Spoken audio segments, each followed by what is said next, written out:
ল পড়তেছিলাম, তো প্যাসকেলস ল জিনিসটা যেটা বলে সেটা হচ্ছে কি, কোন একটা আবদ্ধ পাত্রে যদি তরল বা বায়বীয় এরকম কোন একটা পদার্থ থাকে, তাহলে সেই পাত্রের গায়ে তুমি যদি বাইরে থেকে কোনো ধরনের চাপ প্রয়োগ করো, তাহলে সেই চাপ কি হবে, পাত্রের পুরা অংশে সমানভাবে সঞ্চালিত হবে এবং পাত্রের গায়ে লম্বভাবে আহ আহ, কি বলে প্রয়োগ করবে।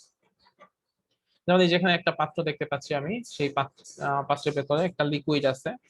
তো তুমি যদি যে কোনো একটা জায়গায় কোনো একটা চাপ প্রয়োগ করো, সেই চাপটা পুরা পাত্রের সব দিক দিয়ে সমানভাবে সঞ্চালিত হবে এবং পাত্রের গায়ে লম্বভাবে পড়বে সেই চাপটা।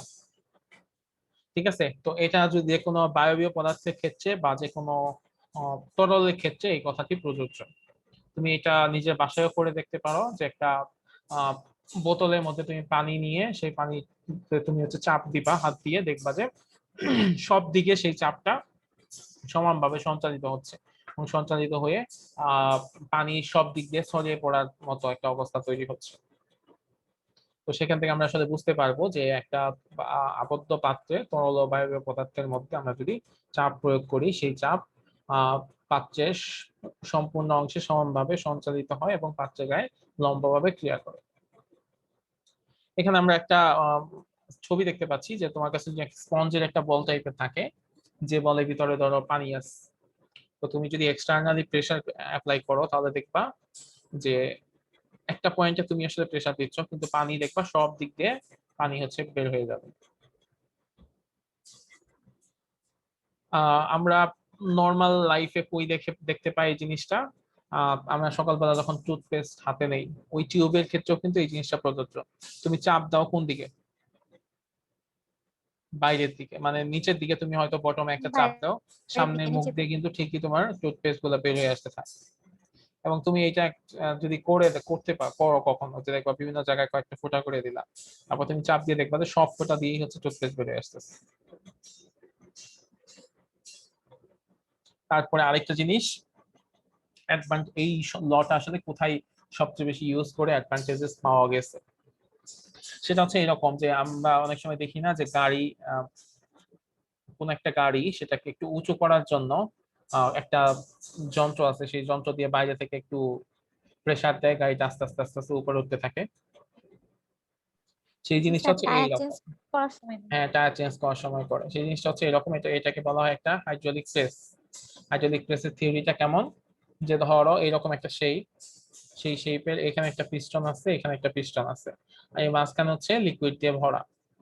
তো এই পাশটা হচ্ছে একটু এরিয়া কম, 1 সেন্টিমিটার স্কোয়ার এরিয়া, আর এই পাশে এরিয়া হচ্ছে 5 সেন্টিমিটার স্কোয়ার। তো এই মানে এই মাঝখানে হচ্ছে ওই লিকুইড দ্বারা যুক্ত করা। তো তুমি যদি এই 1 সেন্টিমিটার স্কোয়ার এই জায়গাতে 100 কেজির কোন একটা ভর চাপায়া দাও, তাহলে কি হবে, সেই ভরটা এই পাশে গিয়ে আহ প্রতি 1 সেন্টিমিটারে 100 কেজি করে ভর অ্যাপ্লাই করবে। তাহলে কি হবে, এই পাশের 100 কেজি এই পাশে গিয়ে 500 কেজি হয়ে যাবে। বুঝতে পারছো ব্যাপারটা? আমি এই পাশে যে বল প্রয়োগ করব, 1 সেন্টিমিটারে 100 কেজি বল প্রয়োগ করতেছি, এই বলটা কি হবে, এই পাশের এই ফোর্সটা এই পাশে প্রতি 1 সেন্টিমিটারে 100 কেজি করে বল প্রয়োগ করবে। তাহলে টোটাল এই পাশে বলটা যদি আমি যোগ করি, তখন টোটাল কত বল হয়ে যাবে, 500 কেজি একটা বল তৈরি হয়ে যাবে না? তো আমি যদি এই পাশে হালকা একটা জি প্রেসার স্যার। দেই, এই পাশে ওই প্রেসারটাই অনেক বেশি প্রেসার হয়ে যাবে। তো আমি যদি ধরো এইখানে তুমি হালকা একটা প্রেসার দিলা, এই পাশে খুব ভারী একটা বস্তু রাখলা, তো হালকা প্রেসার দিয়ে এই পাশে ওই ভারী বস্তুটাকে তুলে ফেলা সম্ভব হয়, এবং সেই জিনিসটাকে বলা হয় যে হাইড্রোলিক প্রেস। এটাকে বলা হয়, এটা হচ্ছে প্রিন্সিপাল অফ ব্রামা হাইড্রোলিক প্রেস, যেটা হচ্ছে প্যাসকেলের যে নীতি আছে, সেই নীতি ইউজ করে এই এই হাইড্রোলিক প্রেসটাকে উদ্ভাবন করা হয়েছে।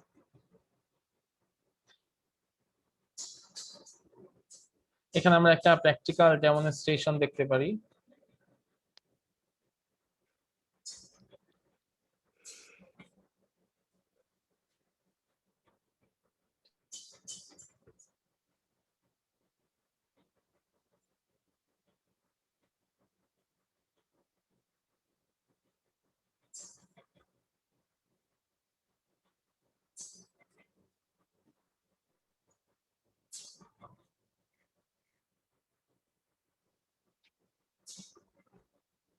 এই জিনিস কখনো খেয়াল করে দেখছো যে এরকম হয়?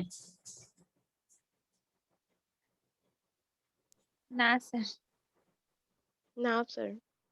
এটাতে উপরের দিকে আসলে আর কোনো যাওয়ার জায়গা নাই, তো যার কারণে কি হচ্ছে যে আমি যখন এখানে বল, কোন একটা বল প্রয়োগ করতেছি, সেই বলটা ওইটার মধ্যে যখন প্রয়োগ হয় তখন ওটা কি হচ্ছে আস্তে আস্তে নিচের দিকে যাইতেছে। আমি যখন প্রেসারটা ছেড়ে দিব, সে তখন আবার রিলিজ হয়ে উপরের দিকে চলে আসে। আবার প্রেসার দাও, সেটা আবার আগের মতো এই বলটা, তার মানে আমি আসলে বুঝতে পারি যে আসলে বলটা সব জায়গায় সমানভাবে সঞ্চালিত হয়।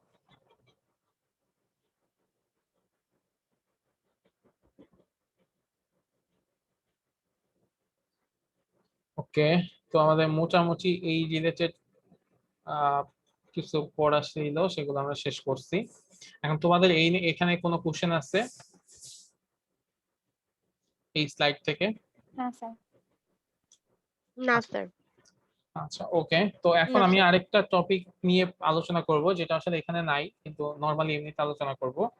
সেটা হচ্ছে কি, সেটা হচ্ছে এরকম যে কোন একটা শিপ, মানে জাহাজ, সেটা পানিতে ভাসে কেন, আর একটা লোহার খন্ড সেটা পানিতে ডুবে যায় কেন? তোমাদের আইডিয়া আছে যে কেন এরকম হয়? যে নর্মাল একটা জাহাজ, সেটা খুব সুন্দর মতো পানিতে ভাসতেছে, অথচ জাহাজের থেকে তুমি যদি একটা লোহার খন্ড নামে পানিতে ছেড়ে দাও, সে দেখবে ডুবে যাচ্ছে। তার কারণ এটা হচ্ছে জায়গাটা অনেক বেশি ইয়ে করে, একসঙ্গে চাপ দেয়, এই জন্য হচ্ছে জাহাজটা ডুবে না। কিন্তু লোহাটা যদি ছেড়ে দেওয়া হয় তাহলে অল্প জায়গায়, আর ওটা হচ্ছে পানিতে বেশি প্রেসার ক্রিয়েট করে না, এই জন্য নিচে চলে যায়। আচ্ছা, ও যেটা বলার চেষ্টা করছে সেটা আমি একটু বিস্তারিত বলি। আমরা আর্কিমিডিস এর যে প্রিন্সিপাল পড়ছিলাম, সেইখানে একটা শব্দ পড়ছিলাম, সেটা হচ্ছে কি আপথ্রাস্ট বা প্লবতা। জি স্যার। ঠিক আছে, যে যখন জি আমরা স্যার। কোন একটা বস্তুকে পানিতে ডুবাই, তখন কি হয়, ওই বস্তু যে পরিমাণ পানিকে সেখান থেকে ভর দেয়, অপসারিত করে, সেই পরিমাণ বল পানিও পানি। সে পরিমাণ। জি জি স্যার। স্যার, পানি হ্যাঁ, পানি ওইখান থেকে সরে যায়। জি স্যার। পানি ওখান থেকে সরে যায়, মানে কিছু পরিমাণ পানিকে সে অপসারিত পানি করে, ওইখান থেকে ওই পরিমাণ, হ্যাঁ। নিচের থেকে স্যার উপর দিকে আবার প্রেসার দেয়, প্রেসার ক্রিয়েট করে। মানে ঠিক যে আছে, পরিমাণ প্রেসার উপর থেকে দেয়া হয়। জি স্যার। সে একই প্রেশার। জি স্যার। সে একই পরিমাণ প্রেসার সে উপর থেকে উপরের দিকে প্রয়োগ করে। দেয়। তো এটাকে আমরা বলি আপচাস বা বায়োয়েন্সি, জি বা বাংলা এটাকে বলা হয় প্লবতা। তো এইখানে আসলে যে জিনিসটা হয়, এই প্লবতার কারণেই হচ্ছে কোন একটা বস্তু পানিতে ভাসে বা কোন একটা বস্তু পানিতে ডুবে। ধরো একটা জাহাজ, সেটাকে যখন আমরা পানিতে ডুবাই, তখন সে কি করবে, একটা নির্দিষ্ট পরিমাণ, ধরো একটা জাহাজকে আমি যখন পানিতে ডুবাবো,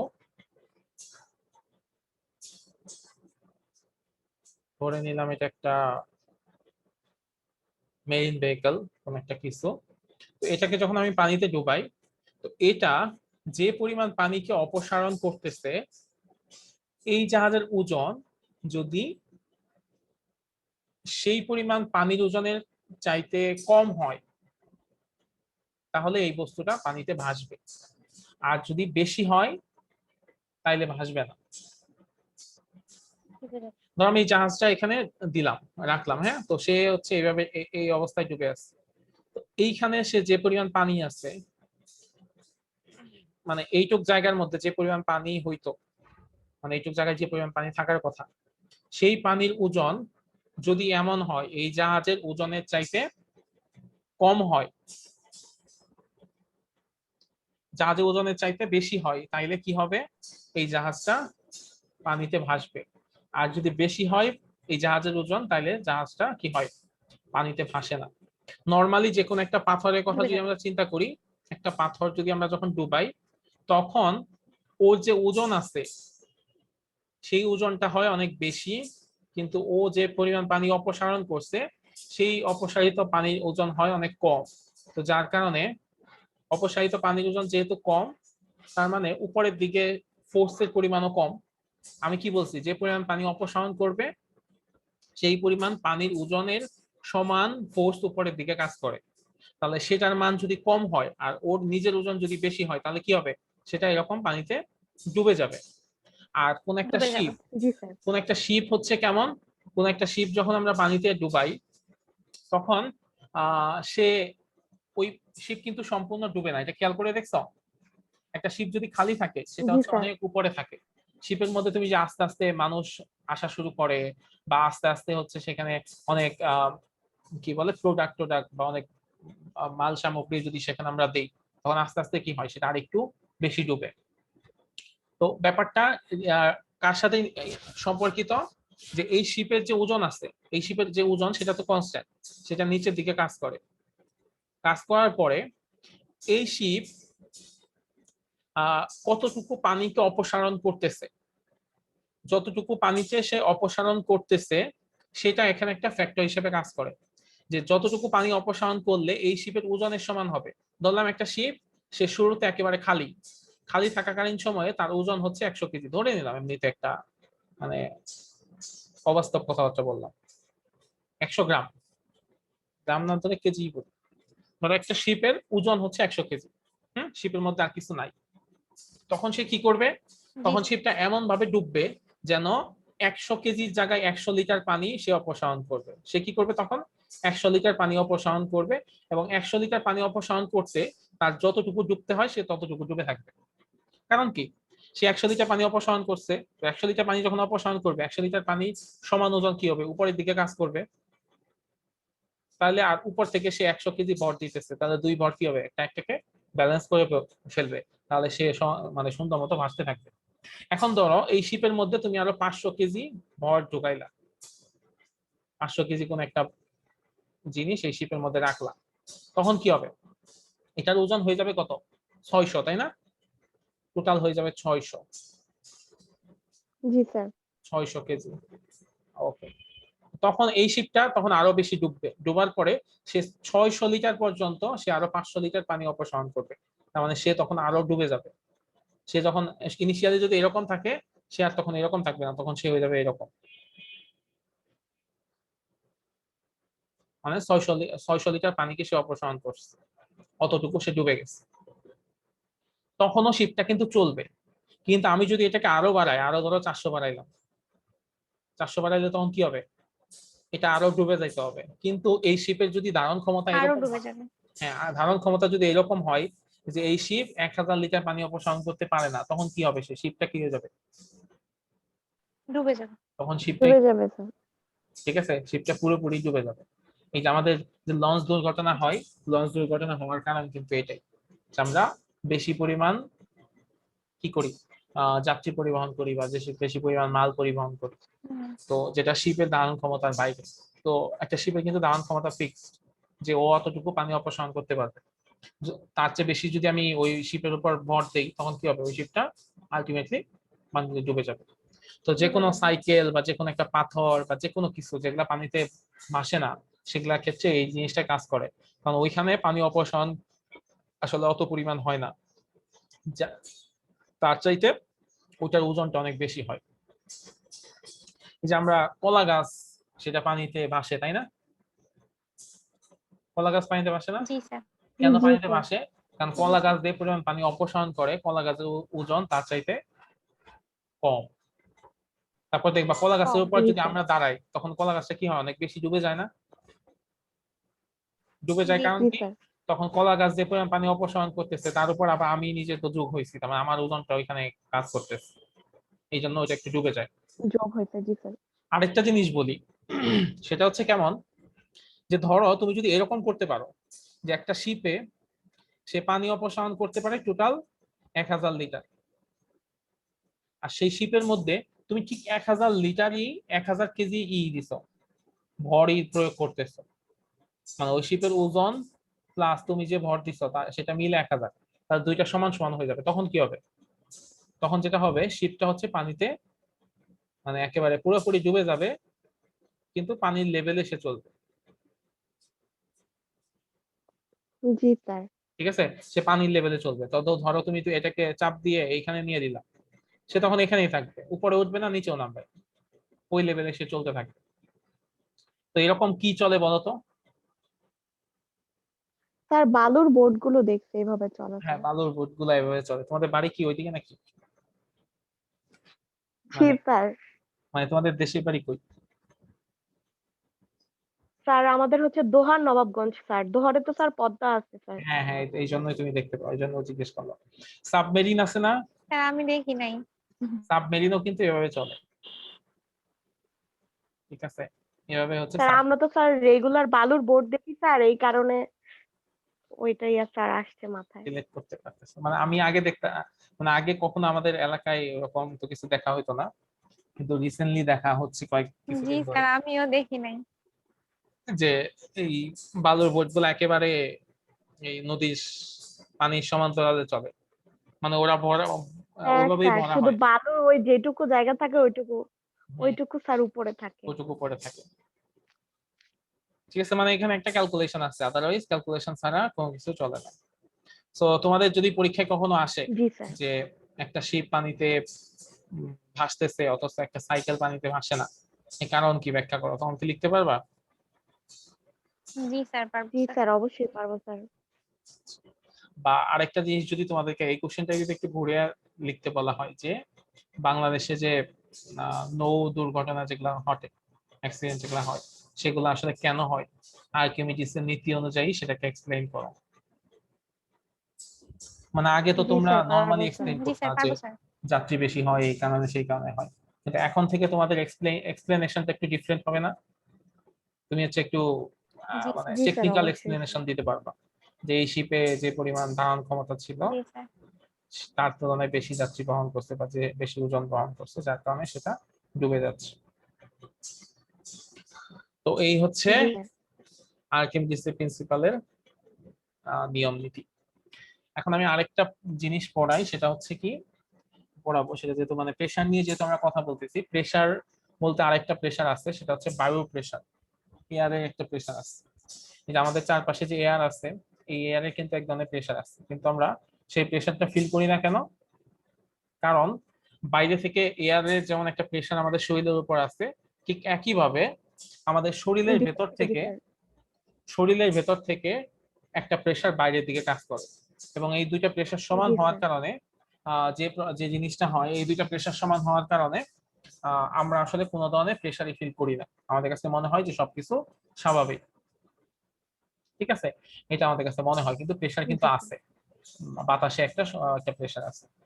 তো যদি কোনো কারণে এরকম করা হয় যে ধরো কোন একটা বস্তু, কোন একটা আবদ্ধ কোন একটা পাত্র বা কোনো একটা আবদ্ধ কোন একটা কিছুর মধ্যে থেকে ভেতরকার প্রেশার যদি সব বের করে রাখো, তারপরে তুমি তুমি যদি সেটাকে কোন এক জায়গায় রাখো, দেখবা যে কয় মিনিটের মধ্যে সেটা বাতাসে প্রেশার দুমড়ে মুছতে একেবারে ছোট্ট হয়ে গেছে।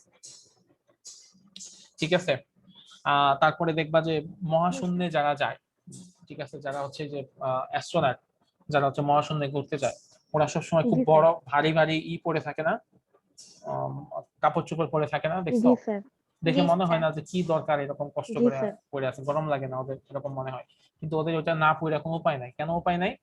কারণ হচ্ছে কি, যে মহাশূন্যে যেটা, ওইখানে কিন্তু কোনো ধরনের বাতাস নাই, কোনো ধরনের বাতাস নাই, কোনো ধরনের এয়ার নাই, কিচ্ছু নাই ওইখানে, সবকিছু শূন্য, এই জন্যই তো মহাশূন্য বলা হয়। তো ওইখানে যেহেতু বাতাসে কোনো প্রেশার নাই, তার মানে কি বাইরে থেকে ওর শরীরের উপর কোনো প্রেশার নাই, কিন্তু শরীরের ভেতর থেকে প্রেশার কিন্তু ঠিকই বাইরের দিকে কাজ করতেছে। তো ওরা যদি ওরকম ভারী তাপ নিরোধী চাপ নিরোধী পোশাক না পরিধান করে, তাহলে দেখা যাবে যে ওদের শরীর বলির সব ফাইটা ফুটে যাইতেছে, বা অস্বস্তি লাগবে, জি স্যার। শরীরের ভেতর থেকে এক ধরনের প্রেশার কাজ করবে, কিন্তু কিন্তু খুব খারাপ লাগবে, যেটা আমরা কখনো অভ্যস্ত না।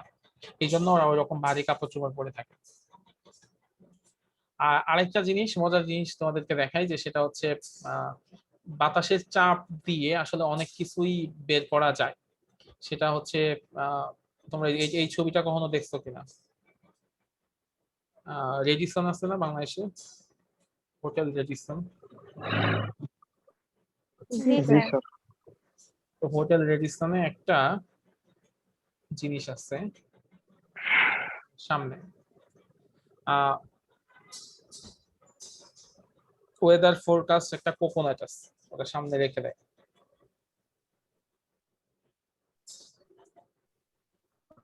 তোমরা এই ছবিটা দেখতে পাচ্ছ? জি জি স্যার। স্যার। জি স্যার। আচ্ছা, এই ছবিতে এইরকম একটা কোকোনাট এখানে বাঁধা থাকে, সেই কোকোনাট দেখেই আমরা আসলে বুঝতে পারি যে আসলে অবস্থাটা কি। যদি এরকম হয় যে কোকোনাটটা হচ্ছে ভেজা, তার মানে বোঝা যাবে কি বৃষ্টি হচ্ছে। যদি এমন হয় যে কোকোনাটটা হচ্ছে শুকনা, তাহলে বুঝতে হবে যে বৃষ্টি নাই। যদি এরকম হয় যে শ্যাডো অন গ্রাউন্ড, গ্রাউন্ডের মধ্যে শ্যাডো আছে মানে ছায়া আছে, তখন বুঝতে হবে যে মানে সানি, সূর্য মানে খুব সুন্দর সূর্য উঠছে। যদি এটার উপর দিয়ে হচ্ছে স্নো থাকে, তখন আমরা বুঝবো যে মানে বাংলাদেশে তো এটা হওয়ার কথা না, যে মানে স্নোইং হচ্ছে। যদি এমন হয় যে কোকোনাটটা তুমি দেখতেই পাচ্ছ না, তার মানে বুঝতে হবে যে অনেক কুয়াশা, ঠিক আছে, ফগ অনেক বেশি। যদি এটা সুইঙ্গিং হয়, ঠিক আছে, তখন কি বুঝবো যে আহ, বাইরে অনেক বাতাস। যদি এই কোকোনাটটা স্যার উপর নিচে, এগুলা বোঝার জন্য এগুলা কেন লাগবে? মানে কোকোনাট কেন লাগবে? এগুলা যদি বৃষ্টি যদি হয় তাহলে তো আমরা দেখতেই পারতেছি বৃষ্টি হচ্ছে। এটা আহ দেখার জন্য কোকোনাট কেন দেখতে হবে? আচ্ছা, কোকোনাট কেন লাগবে না, এটা শুধু কোকোনাট না, তুমি যে কোনো কিছুই রাখতে পারো, কিন্তু তুমি জি। যে কোনো একটা জিনিস রেখে হুম। জাস্ট সেটাকে করা। আহ স্যার ওটা হচ্ছে এমনি ডেমো দেখাচ্ছে আর কি, ডেমো টাইপের আর কি, রেখে পুরাটাই দিছে আসলে যে demo। এটা হলে এরকম। জি স্যার। তুমি ঘুমে আসো, হঠাৎ করে উঠলা, ওঠার পরে তুমি দেখতেছ, ঠিক আছে, জি স্যার। তো এসে দেখলা কোকোনাটটা নাই, তার মানে বুঝবা যে কিছুক্ষণ আগে একটা টর্নেডো হয়ে গেছে এদিকে, ঠিক আছে। জি অথবা স্যার। কোনো চোরে বা নিয়ে খেয়ে ফেলছে। বা স্যার এটাও কিন্তু টর্নেডো তো না, বাংলাদেশে স্যার চোর আছে। চোর নিয়ে স্যার গেছে। চোরে নিয়ে যাবে। বা তুমি ধরো হঠাৎ জি করে স্যার। এরকম দেখলা, আমি কিন্তু এই জিনিসটা খুব ফলো করি। এই বাংলাদেশে তো কিছুদিন আগে খুব ফ্রিকুয়েন্টলি হচ্ছিল না, আর্থকুয়েক হচ্ছিল না। আর্থকুয়েক জি হচ্ছিল। স্যার। জি স্যার। হ্যাঁ, এটা কিন্তু আমি তখন ইউনিভার্সিটিতে, তখন বিশাল মানে খুব বড় একটা আর্থকুয়েক হচ্ছিল শেষ রাতের দিকে। আমি ওই আর্থকুয়েকে ঠিক জি স্যার। মানে আধা ঘন্টা 40 মিনিট আগে ঘুমাইছে, আমি আসলে বুঝিও নাই যে ভূমিকম্প হয়েছে। সবাই চিল্লাপাল্লা করতেছে, আমি ভাবতেছি কি পোলাপান কি শুরু করলো, মানে রাত্রে একটু ঘুমাইতেও দিবে না। তো এই সময় আমার রুমমেট একদম বলতেছে না ভূমিকম্প হয়েছে মনে হয়। পরে আমরা সব বের হয়ে আসি। তো আমি ওই সময়টাতে অনেক প্রায়ই ভূমিকম্প হইতো, বিশেষ করে ঈদের আগের পরে এই জিনিসটা আরো বেশি হইতো দেখতাম। তো ভূমিকম্প হইতো, আমি এখন মানে অনেক সময় মাথা টাথা ঘোরাইলেও তো মনে হয় যে কি আর্থকুয়েক হয় নাকি, বা হঠাৎ করে এরকম অনেক সময় মনে হয়। তো এই সব ক্ষেত্রে আমি যে জিনিসটা খেয়াল করি সেটা হচ্ছে দেখি যে আমার উপরের যে ফ্যানটা আছে সেই ফ্যানটা কি অবস্থায় আছে। ফ্যান যদি দেখি না স্বাভাবিকভাবে চলতেছে, তাহলে ঠিক আছে, কোনো ভূমিকম্প হচ্ছে না। বা যদি দেখি ফ্যানটা অফ আছে এবং মানে স্টপ অবস্থায় আছে, একেবারে শান্ত, তখন বুঝি কোনো আর্থকুয়েক হয় না। আর যদি এমন হয় যে না আর্থকুয়েক হয়েছে, তাহলে ফ্যানটা কিন্তু এরকম সুইঙ্গিং সুইঙ্গিং করবে। মানে এই যে এখানে যেটা বলছে coconut jumping up up and down, এরকম যদি হয় তার মানে বুঝতে হয় যে ভূমিকম্প হচ্ছে। ঠিক আছে, আমি রিসেন্টলি আমি স্যার, ফ্যান ফ্যান দেখে খেয়াল করি যে ভূমিকম্প হচ্ছে কি হয় না। হ্যাঁ বলো। স্যার আমি বেরোবো স্যার, শিশির আহমেদ স্যার। আচ্ছা ঠিক আছে। কাজ আছে তো। তো এটা একটা জিনিস, আর আরেকটা জিনিস একটু বলি তোমাদেরকে, সেটা হচ্ছে তোমরা কি জানো যে অনেক সময় নিম্নচাপ যে হয়, এই নিম্নচাপটা কেন হয়? আমরা বলি না নিম্নচাপ হয়েছে, জি স্যার। জি স্যার। এই নিম্নচাপটা হয় কেন? ধরো স্যার নিম্নচাপের আগে দেখবা যে খুব গরম বঙ্গোপসাগরে পড়ে, স্যার। তাই না? জি স্যার, জি স্যার। তাপমাত্রা হ্যাঁ, বৃদ্ধি কয়েকদিন পায়, খুব বৃদ্ধি পেয়ে গরম স্যার পড়ে, বাষ্পে উঠেছে পানি। তখন যে জিনিসটা হয় ওইখানকার বাতাস বা এয়ার যেগুলো আছে সেগুলো হচ্ছে অনেক বেশি গরম হয়ে আহ সংকুচিত হয়ে যায়, বা ওই জায়গার বাতাসগুলা উপরে উঠে যায়। তখন যে জিনিসটা হয় এক জায়গায় হচ্ছে কিছু এয়ারের কি তৈরি হয়, ক্রাইসিস তৈরি হয়। সে জি এয়ারের স্যার। ক্রাইসিসটা ফিল আপ করার জন্য আশেপাশে এলাকা থেকে বাতাস আসতে থাকে, ঠিক আছে। তো বাতাস যখন আসতে থাকে তখন ওই যে এক জায়গায় একটু নিম্নচাপ তৈরি হয়েছে, নিম্নচাপ তৈরি হওয়ার কারণে আশেপাশে অঞ্চল থেকে বাতাস আসা শুরু করে। তো আশেপাশে অঞ্চল থেকে যখন বাতাস আসা শুরু করবে, তখন ওইখানে এক ধরনের মানে একটা ঝড়ো হাওয়া বা বৃষ্টি এই টাইপের একটা অবস্থা তৈরি হয়,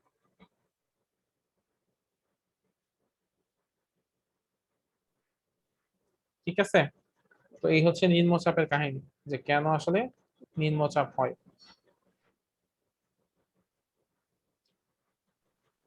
জি স্যার। তো এই জিনিসগুলো কিন্তু পরীক্ষায় দিতে পারি যে নিম্নচাপ হয় কেন, বা ওয়েদার ফরকাস্ট এইসব জিনিসপত্র আসলে কিভাবে ইউজ করা হয় বা কেন ইউজ করা হয়। জি স্যার, ওকে স্যার।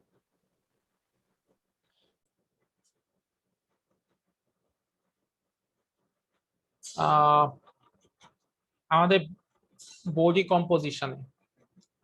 কম্পোজিশনে কেমিস্ট্রি কিন্তু হিউজ একটা ভূমিকা আছে। কি কি ভূমিকা আছে? আমাদের হিউম্যান বডি দুইটা মোস্ট এসেনশিয়াল এলিমেন্ট হচ্ছে কি কার্বন আর অক্সিজেন। কার্বন আর অক্সিজেন হচ্ছে দুইটা খুব most essential elements of the body. এছাড়াও আরো কিছু এলিমেন্টস আছে, যেমন হচ্ছে নাইট্রোজেন, হাইড্রোজেন, তারপর হচ্ছে ফসফরাস, অক্সিজেন তো আছেই, অক্সিজেন তো বললামই, ক্যালসিয়াম, পটাশিয়াম, সালফার, ম্যাগনেসিয়াম। এই জিনিসগুলা হচ্ছে কি আমাদের শরীরে থাকে, মানে আমাদের বডিটা এসব জিনিস দ্বারা তৈরি।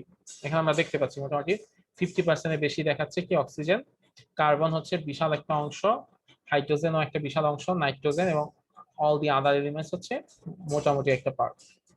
আদার এলিমেন্টস মধ্যে ক্যালসিয়াম আছে, পটাশিয়াম আছে, সালফার আছে, ম্যাগনেসিয়াম আছে, আয়রন আছে। এই জিনিসগুলো দিয়ে আমাদের হচ্ছে বডিটা তৈরি হয়। সো আমাদের ডেইলি লাইফে কেমিস্ট্রির ভূমিকা থাকবে, সেটাই আসলে খুব স্বাভাবিক, তাই না? জি স্যার। জি স্যার। ওকে, তো এরপর হচ্ছে কেমিস্ট্রি ইন ইমোশন। এটা কি? আমরা অনেক সময় হাসি, কান্না করি, রিল্যাক্সড ফিল করি, স্ট্রেসড হয়ে যায়, বা বিভিন্ন ধরনের অবস্থা আমাদের মধ্যে তৈরি হয়, তাই না? জি এই জিনিসগুলো আসলে জি কেন হয়? স্যার। অনেকে আছে না হুটহাট রেগে যায়, আবার অনেকে আছে এত ঠান্ডা, রাগানো খুব কঠিন। তো এগুলা কিন্তু মানে একটা মানুষের নিজস্ব কিছু পার্সোনালিটি ব্যাপার আছে।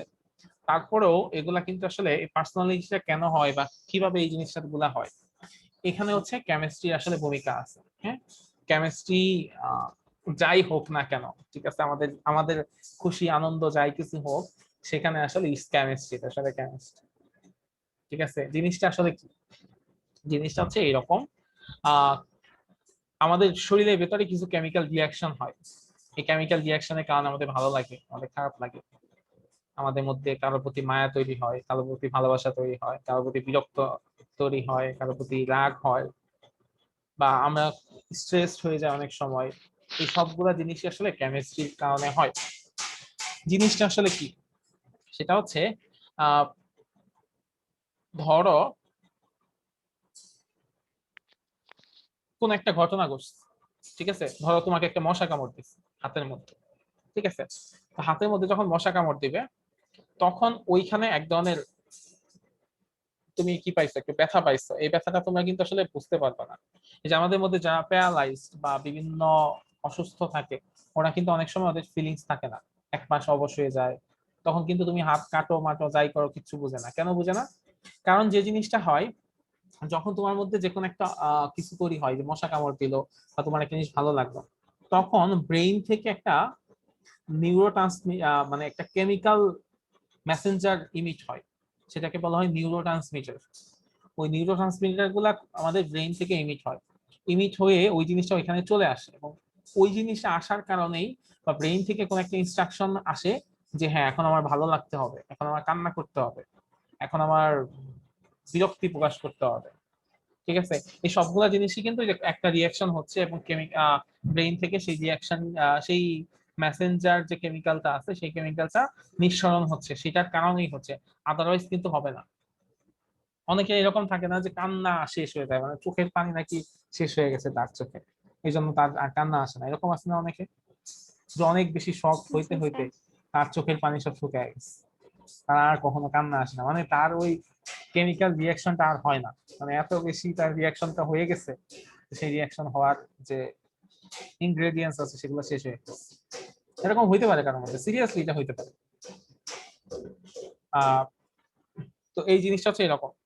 তো কেউ বেশি যদি অনেক বেশি হাসে, তার মানে কি সে তার ওই কেমিক্যাল রিয়াকশনটা বেশি হয়।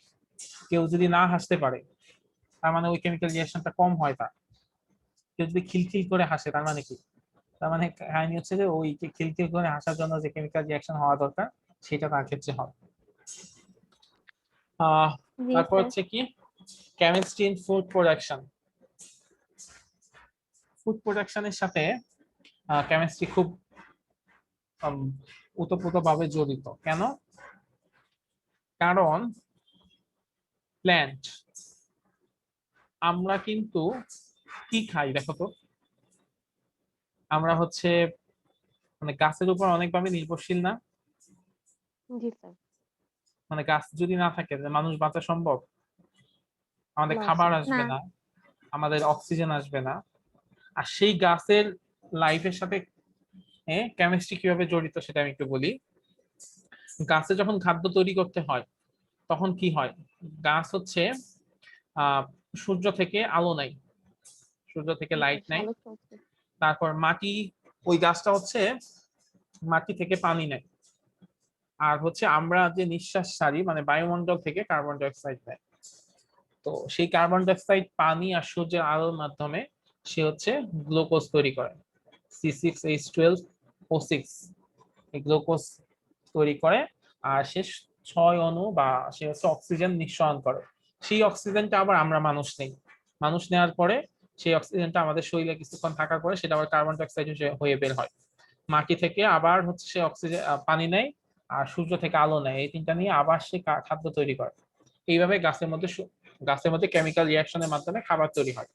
এবং সেই খাবারে এই যে গ্লুকোজ C6H12O6 এটা আবার আমরা খাই, এটা আমরা খাই আর এটা হচ্ছে আমরা হচ্ছে নিঃশ্বাসের সাথে নেই, পুরাটাই কিন্তু নিয়ে নেই আমরা। এভাবে ক্রমাগত এই প্রসেসটা চলতে থাকে। তো যদি কেমিস্ট্রি না থাকতো, ঠিক আছে, তাইলে কিন্তু এই জিনিসটা হইতো না। আর এই যে গাছের যে এই খাদ্য তৈরির যে প্রক্রিয়া, এই প্রক্রিয়াটাকে বলা হয় ফটোসিনথেসিস বা সালোক সংশ্লেষণ। ঠিক আছে, ফটোসিনথেসিস। তো এখানে 6 অণু কার্বন ডাই অক্সাইড, 6 অণু পানি আর হচ্ছে আলোর সাহায্যে এই বিক্রিয়াটা করলে C6H12O6 আর 6 অণু অক্সিজেন উৎপন্ন হয়। তার মানে কি ফুড প্রোডাকশনের ক্ষেত্রে কেমিস্ট্রি অনেক বেশি ভূমিকা আছে, যেটা আমাদের দৈনন্দিন জীবনে একটা অংশ। এবং আমরা কিন্তু সবসময় কি করি, অক্সিজেন নেই আর হচ্ছে কার্বন ডাই অক্সাইড ছেড়ে দেই। জি স্যার। মজার জিনিস মনে পড়লো, আহ আমরা যখন অক্সিজেন নেই এটাকে কি বলে? মানে অক্সিজেন যখন নাকের মাধ্যমে নিয়ে নেই শরীরের ভেতরে, এটাকে শ্বাস নেয়া। শ্বাস নেওয়া বা প্রশ্বাস বলে, তাই না? জি স্যার। জি স্যার। আচ্ছা, আর যখন অক্সিজেন ছেড়ে দেই সেটাকে কি বলে? বা কার্বন ডাই অক্সাইড ছেড়ে দেই সেটাকে কি বলে? শ্বাস ছেড়ে দেয়া, নিঃশ্বাস। নিঃশ্বাস। স্যার তো দেখো নিঃশ্বাস। বাংলাদেশে এরকম একটা গান আছে না, নিঃশ্বাসে তুমি আমার বিশ্বাসে তুমি। জি জি স্যার। স্যার। মানে যিনি গানটা লিখছে উনি হয়তো জানতো না, লিখে ফেলছে, এখন আমরা সবাই সেই গানটা গাই। কেউ সাইন্টিফিক্যালি ব্যাপারটা চিন্তা করে না। একটা মানুষের যদি নিঃশ্বাসে কেউ থাকে তার মানে কি সে তাকে ছেড়ে দিচ্ছে। ছেড়ে দিচ্ছে। হ্যাঁ, জি স্যার। আর ওর নিউরো ট্রান্সমিটার গুলো নষ্ট হয়ে গেছে। আচ্ছা, কেমিস্ট্রি ইন হাইজিন। হাইজিনের ক্ষেত্রে কেমিস্ট্রি একটা ভূমিকা আছে। জিনিসটা কেমন স্যার। সেটা হচ্ছে এই যে করোনার মধ্যে কিন্তু এই জিনিসটা আরো খুব বেশি আমরা জানছি যে আমরা এখন প্রচুর হাত ধুই। জি স্যার।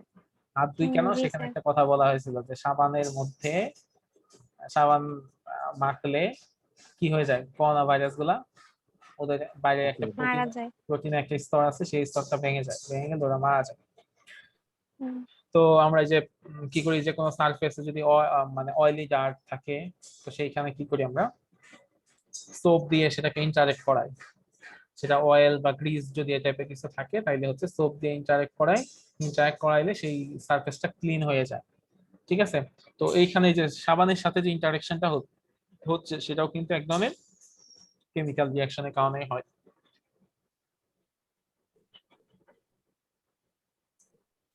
তারপর কেমিস্ট্রি অফ অ্যান অনিয়ন।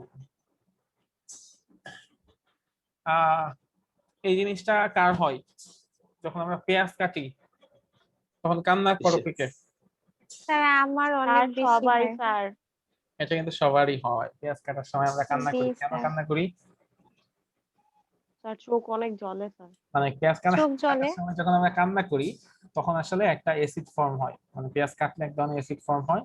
সেই অ্যাসিডটা একটা গ্যাস তৈরি করে, যে গ্যাসটা যদি আমাদের চোখে যায়, চোখে গেলে আমরা সবাই কান্না করি।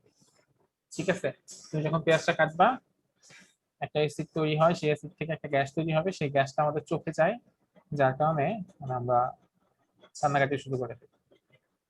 তাইলে কি চশমা দিয়ে কাটলে কি? চশমা দিয়ে কাটলে হ্যাঁ ভাই সত্যি চশমা দিয়ে কাটলে স্যার কিন্তু লাগে না। একটু লাগবে না, তুমি বিশেষ করে তুমি যদি যে এমন টাইপের চশমা আছে না যেগুলো একেবারে চোখের সাথে এঁটে যায়, সানগ্লাস যেগুলো আছে, স্যার তাহলে সাধারণ আমার চোখেই স্যার ওই দেখা যাবে না। গোল চশমা দিয়ে, স্যার আমি যেটা রেগুলার ইউজ করি ওই চশমা দিয়ে বসে কাটি স্যার। হ্যাঁ। তখন স্যার মাঝে মাঝে যদি যায় তাহলে লাগে, তাছাড়া স্যার বেশিরভাগ সময় লাগে না। আরেকটা কি যেন ওয়ে আছে যে পেঁয়াজকে আগে হচ্ছে লবণ পানিতে মিশিয়ে পানিতে ভিজাই নি। ভিজায় রাখলে পানিতে ভিজালে কম তো স্যার হয়। এখন জলে। স্যার ফ্রিজে কিছুক্ষণ রেখেও স্যার ওটা জ্বলে না, মানে ফ্রিজে রাখলে অনেকটাই কমে যায়। আচ্ছা হ্যাঁ, এটা হতে পারে। আচ্ছা, কেমিস্ট্রি ইন বেকিং, সেটা হচ্ছে এই যে আমরা যে বিভিন্ন কেক বেকিং তৈরি করি বা খাবারের আইটেম তৈরি করি, তো সেইখানে কি করি, বেকিং সোডা ইউজ করি। বেকিং বেকিং সোডা হচ্ছে the addition of baking soda to food items before cooking leads to the production of carbon dioxide. তো সেটা যদি হয় তখন সেটা কি করে, খাবারটাকে অনেক বেশি রাইস বা ফুলতে সহায়তা করে। এটা তো মেয়েরা খুব ভালো জানে। এই দেখো এখানে জি স্যার। রেগুলার একটা কেক যখন বানাই তখন এই অবস্থা হয়। যদি কোনো ধরনের তেল না দেয় তাহলে সেটা সাইজ হবে এরকম, যদি কোনো ধরনের ডিম না দেয় সেটা সাইজ হবে এরকম, আর যদি কোনো বেকিং পাউডার না দেয় সেটা সাইজ হবে এরকম। তাহলে এই ফার্স্ট আর লাস্ট এই দুটার মধ্যে হচ্ছে খেয়াল করে দেখো শেপের জি পার্থক্য স্যার, কত বেশি। পার্থক্য অনেক। হুম। ঠিক আছে, তো মানে আমরা যা খাচ্ছি টাচ্ছি সব জায়গায় আমাদের বেকিং সোডা বা এইসব জিনিস খুব কাজে লাগতেছে। তারপরে ইভেন আমরা যখন সকালবেলা ঘুম থেকে উঠি, ঘুম থেকে ওঠার পরে ফার্স্ট কোন কাজটা করি? মুখ ধুই। মুখ ধুই বা হচ্ছে দাঁত ব্রাশ করি, তাই না? জি জি স্যার। স্যার। টুথপেস্টটা ইউজ করি, ওটাও কিন্তু কেমিস্ট্রি, হুম। তাই না? জি জি স্যার। স্যার। তারপরে the working of A sunscreen, sunscreen cream use করি না আমরা? জি স্যার।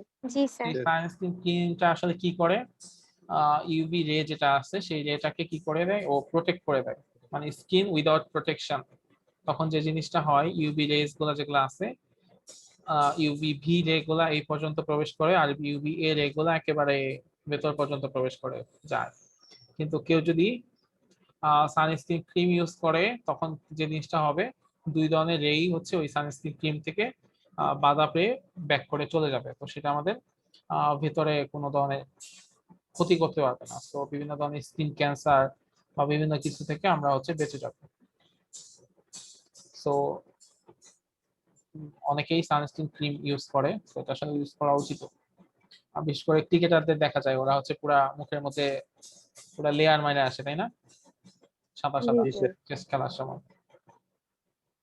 জি স্যার। তো এই হচ্ছে মোটামুটি আমাদের দৈনন্দিন জীবনে কেমিস্ট্রির যে বিভিন্ন ধরনের ভূমিকা আছে সেই ভূমিকাগুলার ব্যাপার। তো এরকম আরো কি কি ভূমিকা আছে বলতো, যে কেমিস্ট্রি আরো কোথায় কোথায় কাজে লাগে? স্যার ফুড হচ্ছে প্যাকেজিং এর ক্ষেত্রে স্যার। ফুড প্যাকেজিং এ হ্যাঁ কেমিস্ট্রি একটা ভূমিকা আছে, আসলে অনেক জায়গাতেই তো আছে। প্রিজার্ভের ক্ষেত্রে স্যার। জি স্যার। ইভেন যে কোনো ব্যাটারির ক্ষেত্রে, মানে যে আমরা ল্যাপটপ বা মোবাইলের ব্যাটারি, তারপরে আমরা যে পানির বোতলে যে বোতলে পানি খাচ্ছি, তারপর টুথব্রাশের কথা মানে পেস্টের কথা তো বললামই, টুথপেস্ট, স্যার কলম খাতা সবগুলোতে স্যার কেমিস্ট্রি আছে। সবই তো স্যার কেমিস্ট্রির দান। কলম খাতা, মানে অ্যাকচুয়ালি সবকিছু সায়েন্সের কন্ট্রিবিউশন, তো জি স্যার। একেবারে ডিরেক্টলি স্যার কেমিস্ট্রি। প্রত্যেকটা স্যার জিনিস ভাঙলে আসবে। হ্যাঁ, প্রত্যেকটা জিনিস ভাঙলে যে ইলেকট্রন প্রোটন আসবে সেটা আবার মানে সেহেতু স্যার ফিজিক্সেরও সেখানে আমার কেমিস্ট্রিরই ভাগ পার্ট। আছে কিছু, ঠিক আছে? জি স্যার। জি স্যার। তো আমাদের লাইফে আসলে কেমিস্ট্রি, ফিজিক্স এগুলার অনেক বেশি অবদান বা বিভিন্ন জায়গায় এগুলার ইউজ আছে।